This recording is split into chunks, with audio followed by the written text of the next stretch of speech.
ये बात सन 2003 की है। मैं और मेरी पत्नी अलास्का के जंगल के बीच हाईवे में अपनी कार से ट्रैवल कर रहे थे। रात का वक्त था, चांद पूरा खिला हुआ था। सड़क के दोनों तरफ घना जंगल था। सड़क एकदम सीधी थी। मेरी पत्नी मेरे बगल वाली सीट में सोई हुई थी और मुझे भी नींद की झपकी आ रही थी। मैं हाईवे में रोक कर सो नहीं सकता था, इसलिए चलते रहना ही उस वक्त सही लगा। कार रोककर मैं कोई रिस्क नहीं लेना चाहता था। हाईवे में हमारे अलावा कोई दूसरी गाड़ी नहीं थी। ऐसा लग रहा था उस पूरे हाईवे में सिर्फ एक मेरी ही गाड़ी चल रही थी। मैं बहुत देर से गाड़ी ड्राइव कर रहा था। गाड़ी ड्राइव करते करते न जाने कब मेरी आंख लग गई और कार अनियंत्रित होकर सड़क किनारे जंगल में घुसकर एक पेड़ से जा टकराई। वो तो गनीमत रही कि एयरबैग्स खुल गए और हमारी जान बच गई। कार का फ्रंट हिस्सा पेड़ से बहुत बुरी तरह से टकराया था। उसका फ्रंट हिस्सा पूरी तरह से पिचक चुका था। मैं और मेरी पत्नी कार से बाहर निकले। हमें कोई सीरियस चोट नहीं आई थी, मगर शरीर दुख रहा था। मैंने मेरी पत्नी से पूछा कि वह ठीक तो है। उसने कहा वह ठीक है, लेकिन अगले ही पल उसके चेहरे के भाव बदल गए और उसने मुझसे कहा, सुनो, वो क्या है? उसने एक तरफ इशारा किया। हमारी कार की हेडलाइट अभी भी चल रही थी। उसकी रोशनी में मैंने देखा कि कुछ दूरी पर एक बारहसिंगा खड़ा हमारी तरफ देख रहा था। वह बारहसिंगा नॉर्मल से कुछ ज़्यादा ही बड़ा था। उसका साइज असल में एक बस के जितना ऊंचा लंबा था। उसके शरीर का मांस जला हुआ और सड़ा हुआ सा लग रहा था। उसके चेहरे में कहीं कहीं पर उसकी हड्डियां दिखाई दे रही थी। बाकी मांस और उसकी खाल उसके चेहरे से लटक रही थी। ऐसा लग रहा था कि वो बारहसिंगा जीते जीते डिकम्पोज हो रहा था। उसकी आंखें एकदम लाल थी, खून के जैसी लाल। वो हमें ही देख रहा था। मेरी पत्नी मुझसे बोली, ये क्या इतना बड़ा बारहसिंगा, और इसको क्या हुआ? मैंने मेरी पत्नी से धीमे से कहा, एकदम शांत रहो और बिना आवाज किए पीछे हटो, हमें यहाँ से दूर जाना होगा। मेरी कांपती आवाज को सुनकर मेरी पत्नी समझ गई थी कि मामला जरूर संगीन है और वो पीछे हटी। और फिर हम धीमे धीमे उस जंगल में से बाहर हाईवे में आ गए। हम बीच बीच में पीछे पलट कर भी देखते रहे कि कहीं वो बारहसिंगा वहीं पर तो खड़ा है। वो बारहसिंगा वहीं पर खड़ा था और कुछ देर हमें घूरते रहने के बाद वह मुड़ा और वहां से चला गया। उसके जाते ही मेरी पत्नी मुझसे बोली, वो क्या था? मैं उससे कुछ कह पाता उससे पहले ही बारहसिंगा हमारी तरफ दौड़ता हुआ आया, बड़ी ही तेजी से। उसके दौड़ने से लग रहा था कि वह हमें अपने पैरों तले कुचल ही डालेगा। वह हमारी बिल्कुल नज़दीक था।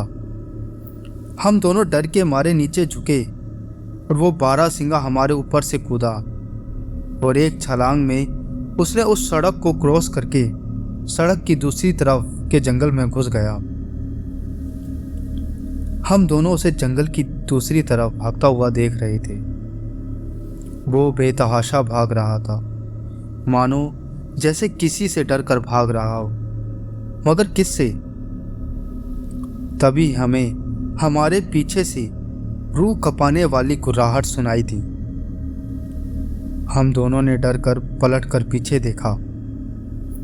हमारे ठीक पीछे एक भेड़िया खड़ा था, नॉर्मल से ज़्यादा बड़ा, किसी बड़े सांड के बराबर।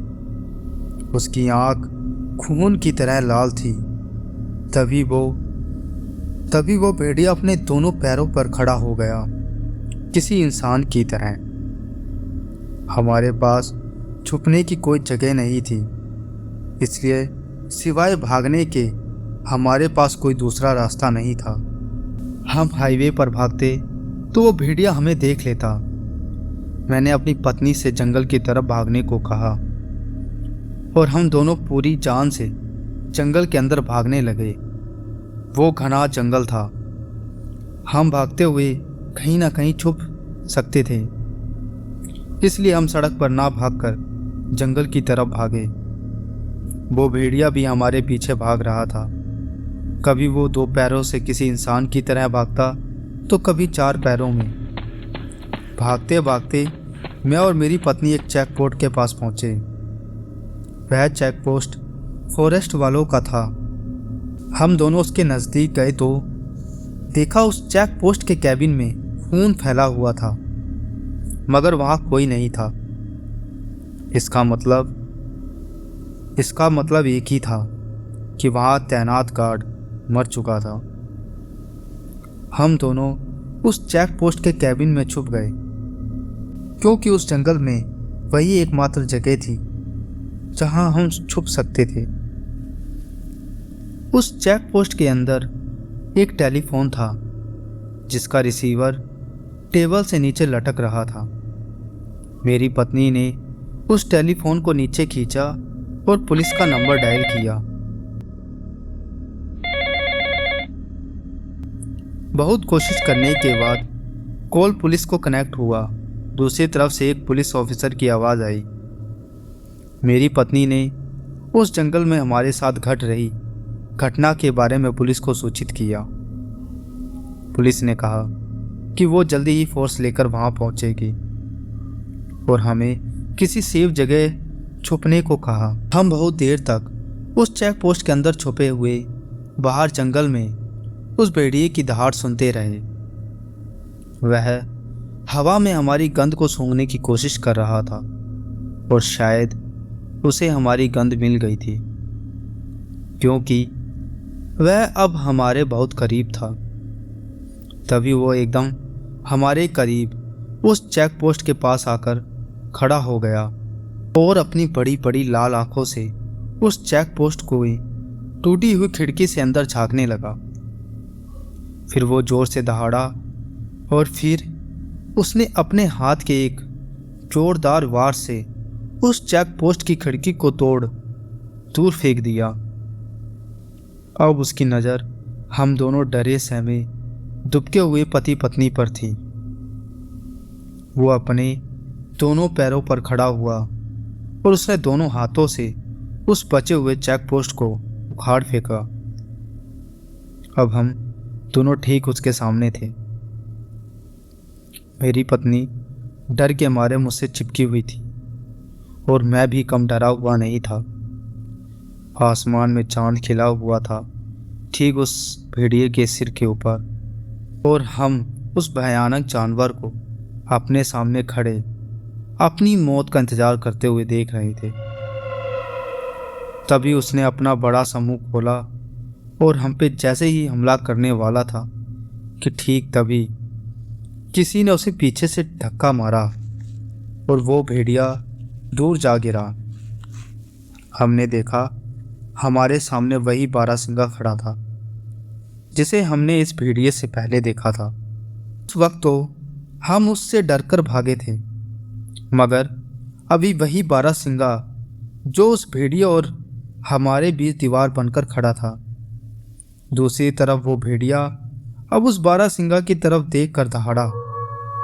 उस बारहसिंगा ने भी अपनी सींगें झटकाई और अपने पैर से जमीन की मिट्टी को पीछे फेंकने लगा।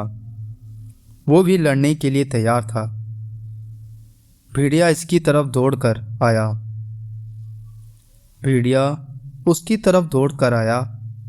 और यह भी उसकी तरफ दौड़ कर गया और दोनों के बीच एक जोरदार भिड़ंत हुई जिसमें बारहसिंगा कमजोर पड़कर दूर जमीन पर जा गिरा।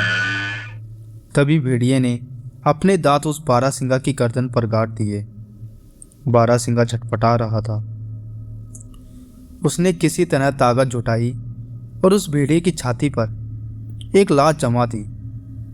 भेड़िया पीछे हटा और वो बारहसिंगा फुर्ती से खड़ा हुआ।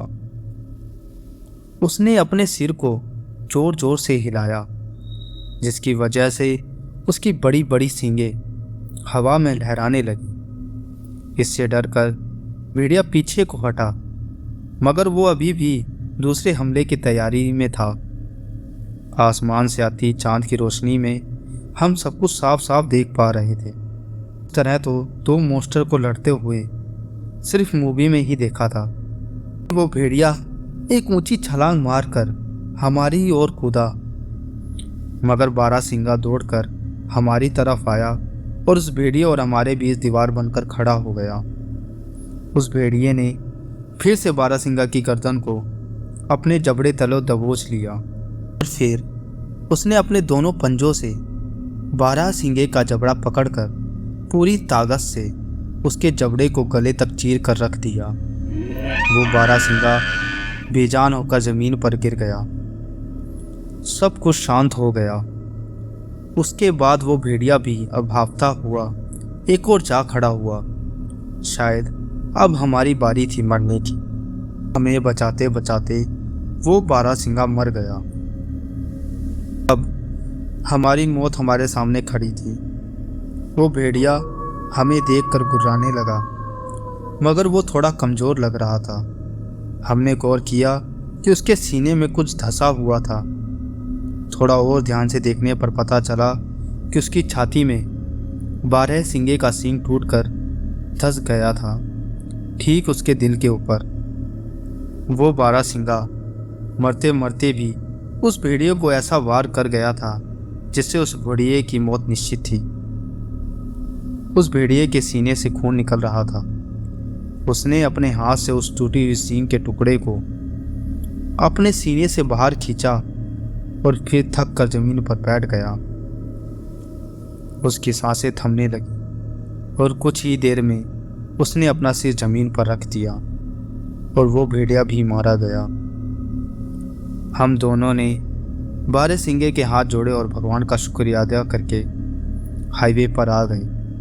हाईवे पर पहुंचते ही पुलिस का सायरन सुनाई दिया और कुछ ही देर में पुलिस की कार हमारे सामने रुकी। हमने उन्हें सारी बात बताई। पुलिस ने तुरंत हमें कार में बिठाया और सीधा शहर ले आए। अगले दिन जंगल में एक पेट्रोलिंग टीम भेजी गई, मगर ना किसी को कोई वो विशालकाय बारहसिंगे की लाश मिली और ना ही उस दैत्याकार भेड़िए की लाश।